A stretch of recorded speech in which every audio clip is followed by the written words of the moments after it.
ಕುಗ್ಗಿದ ಮನಸ್ಸು ದೇವರಿಗೆ ಇಷ್ಟ ಅಂತ ಹೇಳ್ತಾರೆ. ಯಾವಾಗ ಕುಗ್ಗಿದ ಮನಸ್ಸು ಬರುತ್ತೆ? ಮನಸ್ಸು ಕುಗ್ಗುತ್ತಾ? ಮನೇಲಿ ಹಣ ಇದ್ರೆ, ಮನೇಲಿ ಸೌಕರ್ಯ ಇದ್ರೆ, ಮನೇಲಿ ಎಲ್ಲ ಇದ್ರೆ ಕುಗ್ಗುತ್ತಾ ಮನಸ್ಸು? ಹಿಗ್ಗುತ್ತಾ?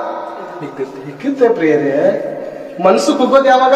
ಏನು ಇಲ್ಲದಿದ್ದಾಗ, ಆರೋಗ್ಯ ಇಲ್ಲದಿದ್ದಾಗ, ಹಣ ಇಲ್ಲದಿದ್ದಾಗ, ಆಸ್ತಿ ಇಲ್ಲದಿದ್ದಾಗ, ಜನರ ಸಹಾಯ ಇಲ್ಲದಿದ್ದಾಗ ಮನಸ್ಸು ಕುಗ್ಗುತ್ತೆ. ಆಗ ನಿಮ್ಗೆ ದೇವ್ರು ಹೇಳುವಂತ ಮಾತೇನು ಗೊತ್ತಾ? ನಾನು ನಿನ್ನನ್ನು ಪ್ರೀತಿಸ್ತೇನೆ. ಆಗ ದೇವ್ರು ನಮ್ಮನ್ನು ಹೇಳುವಂತ ಮಾತು ಇದು ಏನು? ನಾನು ನಿನ್ನನ್ನು ಪ್ರೀತಿಸ್ತೇನೆ. ಅವಾಗ ನಾವು ದೇವ್ರನ್ನ ಪ್ರೀತಿಸ್ತೀವಿ. ಆಗ ನಾವು ದೇವ್ರನ್ನ ಪ್ರೀತಿಸ್ತೀವಿ. ನಮ್ಮ ಹತ್ರ ಎಲ್ಲ ಇದ್ದಾಗ ನಿಜವಾಗ್ಲೂ ನಾವು ದೇವ್ರನ್ನ ಪ್ರೀತಿಸೋದಕ್ಕೆ ಆ ಕ್ರೂರ ಮೃಗ ನಮ್ಮ ಬಿಡಲ್ಲ. ವಿಗ್ರಹ ಅನ್ನುವಂಥದ್ದು ಹಣ. ಹಣ ನಮ್ಮನ್ನ ಏನ್ ಮಾಡ್ತಾರೆ ಗೊತ್ತಾ? ದೇವರನ್ನ ದೂರ ಮಾಡುವಂಥದ್ದೇ ಹಣ ಪ್ರಿಯ. ಹಣ ಬಿಟ್ಟರೆ ಬೇರೆ ಇಲ್ಲ ಪ್ರಿಯ. ಹಣ ಭಯಂಕರವಾದಂಥ ಕ್ರೂರ ಮೃಗ. ಇದರದಿಂದ ಕಾಪಾಡ್ಕೋಬೇಕು ಪ್ರಿಯರೇ. ದೇವರಲ್ಲಿ ನಿಜವಾಗ್ಲೂ ನಾವು ದೇವರನ್ನ ಪ್ರೀತಿಸೋಣ ಪ್ರಿಯರೇ.